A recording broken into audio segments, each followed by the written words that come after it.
2020 marks 100 years since the creation of the Negro Leagues of Baseball. Although this points to a sad period of segregation, the leagues themselves created a vibrant culture and provided playing and employment opportunities that didn't exist otherwise. The first professional black baseball club had actually formed in 1885 as the Cuban Giants. And although rosters were predominantly filled with American players, many Cubans did ply their trade in the Negro Leagues, while the Cuban Professional League also presented an opportunity for American blacks to hone their skills and supplement their income. One of the top Cuban stars of this era was Martin "El Maestro" Dihigo, the only player in history to be enshrined in 5 different halls of fame. Martin Dihigo was born in Matanzas, Cuba in 1906. Matanzas is considered the birthplace of baseball in Cuba, hosting the first organized game in 1874. Dihigo was a talented two-way player who dazzled all over the diamond but was likely a natural second baseman. He would later toe the rubber and even once bested Satchel Paige in a pitcher's duel in Cuba.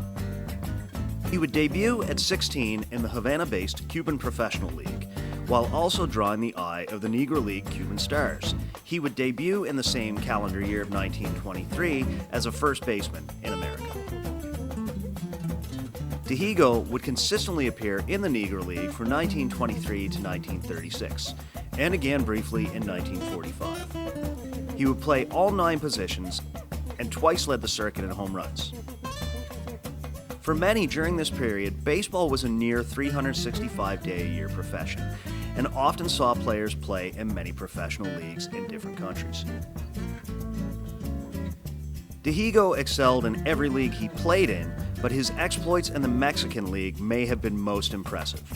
His 1938 season saw him go 18-2 with a 0.90 ERA, while his .387 batting average paced the top Mexican league.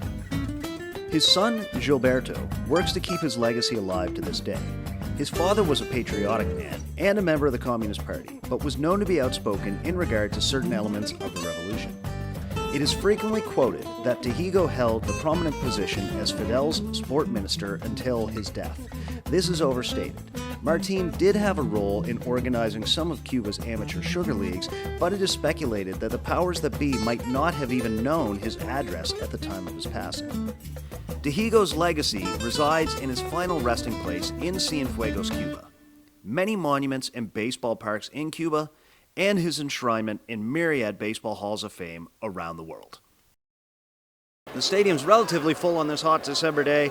There's lots of great baseball action. There's a definite buzz here in the stadium. Join me as I fill in the blanks.